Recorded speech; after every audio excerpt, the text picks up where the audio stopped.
Жогоруда мен чийген жер ушул 1 квадрат метр жер.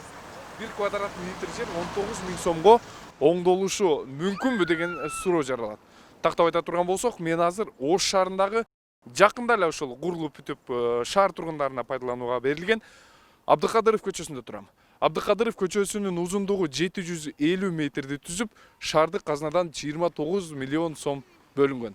Математикалык эле эсеп менен эсептеп чыгара турган болсок, 1 квадрат метр жерге 19 миң сомдон акча каражаты жумшалган.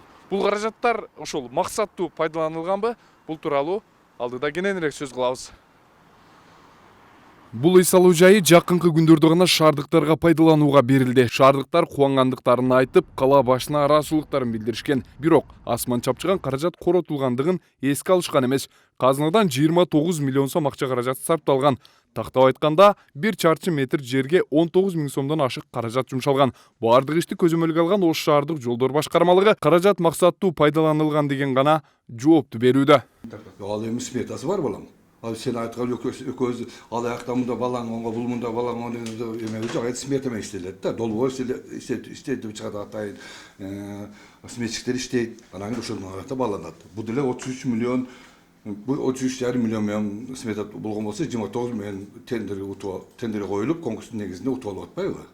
Жаңачылган үй салуу жайдын эң өзгөчөлүгү катары шаардык бийлик көзөмөл камераларын орнотконун жүйө келтиришет. Андан сырткары өзгөчөлүктү деле байкоого болбойт. Кадимки орундуктар жана жарыктандыруу орнотулган. Мындан 1 жыл мурун коомчулукка пайдаланууга берилген Ак ниет үй салуу жайы да 29 миллион сомго бүткөрүлгөн. Өткөн жылы пайдаланууга берилген үй салуу жайдын аянты бир топ чоң болгон. Мындан улам экономисттер каражат үнөмсүз пайдаланылганын айтышууда. Биринчиден ошол мен жеке пикирим ошол Абдыкадыров көчөсүндө да, Кулатов көчөсүндө да жүргүзүлгөн курулуштарга өзү баягы баа кымбатыраак болуп калган, завышенный цена болуп калган. Бул биринчиси. Экинчиси эми эки жакта тең, эки көчөдө тең курулуштардын өзү айырмасы бар. Анан ушул жерде сумма бирдей болуп калгандагы, мындай эми почти бирдей болуп калгандыгы дагы күмөн жаратат. Бул экинчиси. Үчүнчүсү, ал жерге эмнелер курулган, ошол тротуар, жол, алар дагы өзүнүн айырмачылыгын берет. Бул жерде башында мен айткандай эле баштапкы коюлган баа өзү өтө жогору болуп калган да. Бул чоң күмөн жаратат. Андан кийин бул жерде дагы бир мындай эске ала турган нерсе бар. Ошол баягы жыл башында бюджетти бекитип атканда ошону сметага киргизип алган да буларчы.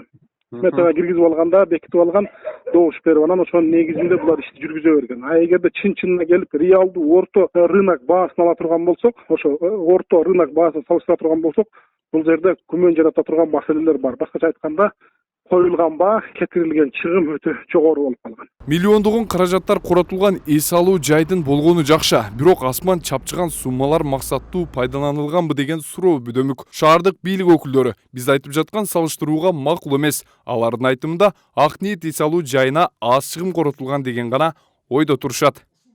Баягы аңсыңыз ал 1 квадрат метр боюнча мен атайын адистерди чакырып туруп бир подробно сизге түшүндүрүп бергенге аракет кылайлы. Бул туура эмеспи, там мен эстей албайм. Бирок сравнительный анализ боюнча айтып берсем, 2019-жылкы там ошо Өскөналиев көчөсүндө мына Кулатов кичи шарчасындагы аллеянын курулушу болду. Аллеяны билесиздер, аллея деген нерсе бул бир узун жол, эки жагында дарактар эгилгенди, бул аллея дейбиз да. Белки Абдыкадырова көчөсүн бул көрктөндүрүү, жашылдандыруу жана жолду кеңейтүү долбоору деп долбоордун өзүндө эле аталып турат да. Аллеянын өзүңүз барып көргөнсүз, узундугу 850 метр болсо, ортосунан эле бир эле тротуар кеткен да, узун тротуар кеткен. Ал эми Абдыкадырова көчөсүндө 750 метр болгону менен жолдун эки тарабында 3 метрден тротуарлар кетсе, ошондой эле баягы жергиликтүү тургундар дем алыш үчүн баягы көп кабаттуу үйлөрдүн астынан дагы там мындай ар түрдүү формадагы тротуарлар кеткен. Мына өзүңүз көргөнсүз, ал жерде там эки жагында да, мисалы Анар микрорайон жагында дагы Төлөкөн микрорайон жагында да. Бул убакка чейин бир топ үй салуу жайлар ачылып, бирок курулушту ишке ашырган бийлик өкүлдөрүнө кылмыш иши козголгону коомчулукка маалым. Эскерте кетсек, Ак Бура дарыясынын жээгине курулган жайкы сахнада шаардыктар үчүн курулуп, бирок жемишин бербей, бүгүнкү күндө четинен урап, оңдоп түзөөгө муктаж болгон. Таткаш абдан Элдар Өмүрбек уулу, Нур Ньюс.